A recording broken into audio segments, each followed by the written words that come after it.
afani isaanii haasawani malee garbuu eessaa dhufe, xeefii eessaa dhufe, sindee eessaa dhufe, boqqolloo eessaa dhufe, muki gaara sunii goggogee, muki laga sunii akkana ta'e, shigginnii bara akkanaa hojjanneerra quban qaban isaa waan siyaasaa oofatanii jechuudha. Warri akka pirezidaantii, piraayim ministeriin maaliin kun kana oofatan. Kuni fakkeenya warri karaa baasu dirijjiti jira. Dirijjitiin sun jiruu isaaniiti karaan sun. Halkanii guyyaa karuma sun irra deemanii karaa sun yookaan hin dhiqan, yookaan hin bakka cabe diiganii ijaaran, yookaan hin dildila cabe ijaaran. Karaan sun jiruu nama tokkooti. Bakka kaampaanii suni jireessaa jechuudha. Jaal Shaffisi wanni inni irraa haasa'u jiru waa'ee kana. Wanti kun melaalee biyya keenya yoo ati ilaalte namicha aangoo ebeluu na tuffate, ebeluu akkana ta'e, miidiyaa ebeluu akkana nangoone, ka ebeluu akkana nangoone lakkifne isa tokko wanni guddaan sibiiliin tokko siviilaayizeeshinii yeroo ijaaramu mana tokko qabaachuu qaba. Utubaa tokkoon qadaabate. Inni sun waan tokko waa hojjetu waan beeku itti deema waan ta'eef sadarkaa barbaadu sun ga'uu danda'a waan ta'eef akkasitti dalaguu danda'u qabna. Wanni nuti godhuu qabnu kan. Kun ammoo nama jabaa fi nama laafaa walitti qabee jireessuu danda'udha. Wallaalaa fi beekaa walitti fidee jireessuu danda'udha. Ebelu speeshaaliidha. Ebelu jalaan baatee lakkisuu qabna. Nama hundaayyuu rabbitti hundaayyuu kana kan hojjetu nama waa beeku tokko pilaatfoormii uummatee yoo inni uummata itti dhiyeesse jeequmsa tokko malee waan tokko akka gadhaamnu dandeettii tokko akka deemnu godhuu dandeenya ture. Garuu namoonni keenya I don't know waa isaan callisaniif qabeenya dhabanu. Nami biyya alaa kana dureeyyiin baay'ee jira. Silaattuu nami akkuma tokko irra baay'ee isaanii nami barannoota qabu yeroo baay'ee maallaqa guddaa qabu nargua biyya alaa kanatti letti. Biyya alaa kanatti nami horii qabu namoota yookaan barumsaan gartee guddoon fagaanne kama gartee jechoota bishaan ittiin dhugufaa qabu yookaan nama walii galfa qabutti waan horii guddaa horata. Namoonni gurguddaa ammoo wanni isaan hojjetan baay'een karaa siyaasaa kana irratti nami kenna ifi gateera. Waan hundaa karaa siyaasaa qofa irratti ifi gatuu dhiisu. Maaliif siyaasaa waan hundaayyuu barbaada. Qabeenyas barbaada. Nama qabeenyas barbaada. Humna namaas barbaada. Humna gartee mootummaas ittiin dhiibbaa gootulle barbaada. Ammallee nami waa hojjetu kun nyaata fedha, uffana fedha, barannoota fedha. Wanni hundinuu waa ilma namaatiif barbaachisu. Waa'ee kana hunda hojjetuu danda'u qabna. Sammuun teenna gara duraa qofa laaluu eduu hin taane kallattii arfanuu laaluu qabdi. Dalagaalle dalaguu qaba. Qabsoo kiyyallee qabsaa'uu qaba. Sabi kiyya garbummaa jalaan bahuu qaba. Anis garbummaa jalaan bahuu qaba. Dalaguullee qaba.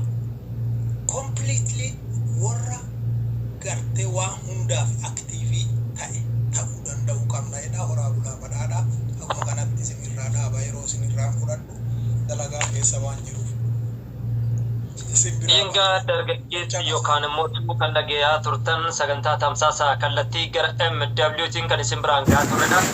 Abbootii amantii ni jiran jechuudhaan abdii qabnu keessaayyuu 2021 akkasuma Orootiriskistii irratti hirmaachuudhaan yaada gurguddaa kennaa turanidha.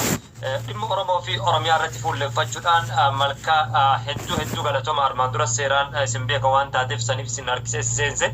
Of duratti immoo kan caalaa wal quba qabnaa ulfaadha abbootiin amantaa kallattii kaminuu nisa tokkummaa Oromoo keessatti siyaasa qofatti osoo hin taane hawaasni keenya akkuma reefi obboleessi keenya Dr. Shaffis Boruu jedhan FB irratti FIB qofa irratti hirmaachuun qabnu kan jedhu yaadnu dabarsanii jiranii FIB jecha yeroo ammaa kanatti wantuma qalamaan barreessinee nyaannu qofa yookaan mootu ittiin jiraannu qofa ta'ee jira. Kun ammoo saba keenya hiyyoomsee jira, miskiinessee jira kan jedhu yaadnu dabarsee jira jechaadha. Warroonni kaabaa yeroo hedduu yuunivarsiitii keessatti yeroo baratan koorsii baratan beekan hedduun isaanii jecha. Kun koonistirakshinii barataa, kun kaarpentarii barataa, kun pilaampingii barataa, elektrik instaaleeshinii barataa, makaanikaal injinaringii barataa jecha. Namni keenya ammootu tiichingii qofa irratti fuulleffate jecha. Tiichingiin akkuma beekamu manneen barnoota sadarkaa tokkoffaa sadarkaa lammaffaa yuunivarsiitii silaa nutti hin dhiisan kan beektanii hedduu isaa dheena kana namni keenya keessesseen. Kanaaf obboleessi keenya shaffis boruu waan jedhu dhageessanii jirtanii carraa miidiyaa argattan kamirrattuu wanti influensi gatuu qabnu yoo jiraate pooziishinii keenya haa beeknudha. Siyaasa keessatti miti dinagdee keessatti barnoota keessatti taphataan duraa tokko duubatti deebisanii taphsiisuu hin danda'an. Kanaaf pooziishinii saba keenyaa wal'ee jira waan taateef kanarratti yaadota adda addaa kenninee wal jajjabeessineeti yaada. Dhugaa dubbadhu kan jedhu obboleessi kiyya long time as keessa turee jira.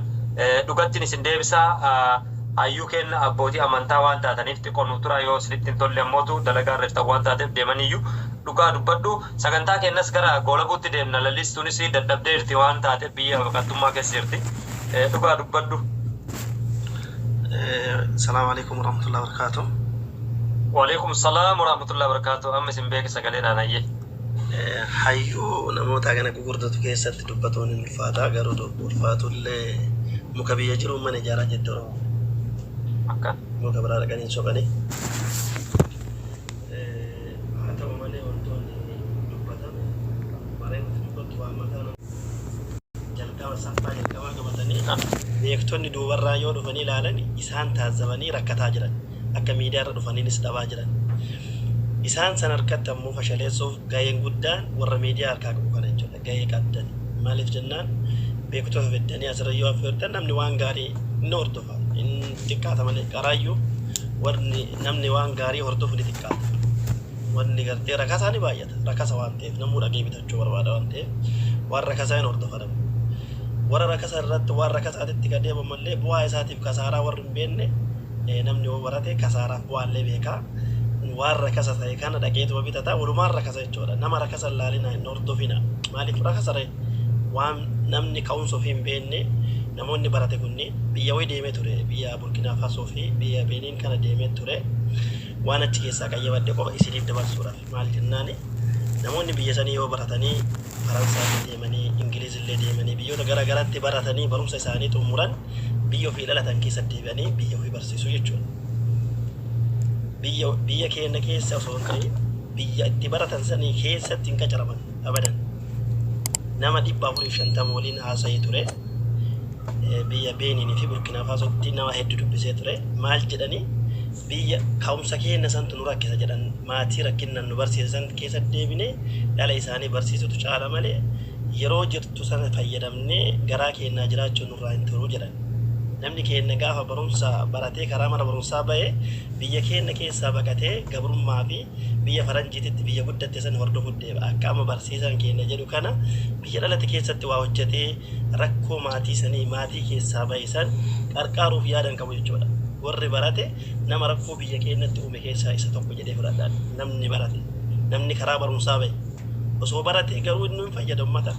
Karaa barumsaa ba'e malee namni barate haree haasa'u miidiyaa irratti isaa ta'u dookumentii isaa qabaatu beekumsa isaa qabaatu sadarkaa dooktereetii illee qabaatu barumsa keessa ba'e malee hin baranne. Maaliif baratennaan akka mareeti ka'umsi kee gaafa daa'imummaa keetii yookiin gaafa xiqqeenna keetii maal ture milkooftee alhamdulillah milkoofnee jirra namoota hagattii tanaa arginee namoota waliin dabarsinee jirra alhamdulillah maal jechuu barbaadeetani wallahi ka'umsa waa wallaaleef namni barate isin jettan dhiifama naa godha warra siyaasaa illee hin beeku waa'ee siyaasaa illee hin beeku miidiyaa tiiktookii fi ji'a arfaan kana keessa seenee arge malee hin beeku garuu nama biyya garaagaraa irra deemee namoota hedduudhaan beektota hedduudhaan doktora hedduudhaan wal argee beekumsaanis yoo deemuu baadhee biyya kootiifis saba kootiifis nama gartee sadarkaa kootii gargaaruu isaan jijjiiruudhaaf waan baay'ee hojjetu tokko wanni ammoo irraa arge beektota keenyarraa wanti hubadhe guddaan maali yoo jettan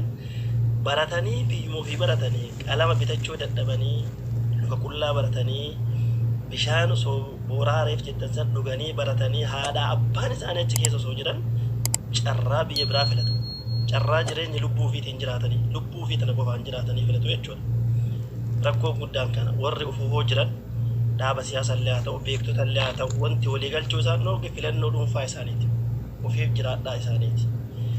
Ofii jiraachuu dhiisanii warri baratan amma warri miidiyaa masii dheeraa warri baratanii rabbi barumsa sii kennee saayinsisaa ta'u amantaallee haa ta'u waa baradhe ummata koo qarqaaraa ummanni keenya rakkootti jira ummata keessaa baraachisaa ta'a jedhee ture konkolaachisaa ta'a maal konkolaachisaa tole Yaasin irraa siisina qo'ayyee Yaasin irraa siisina.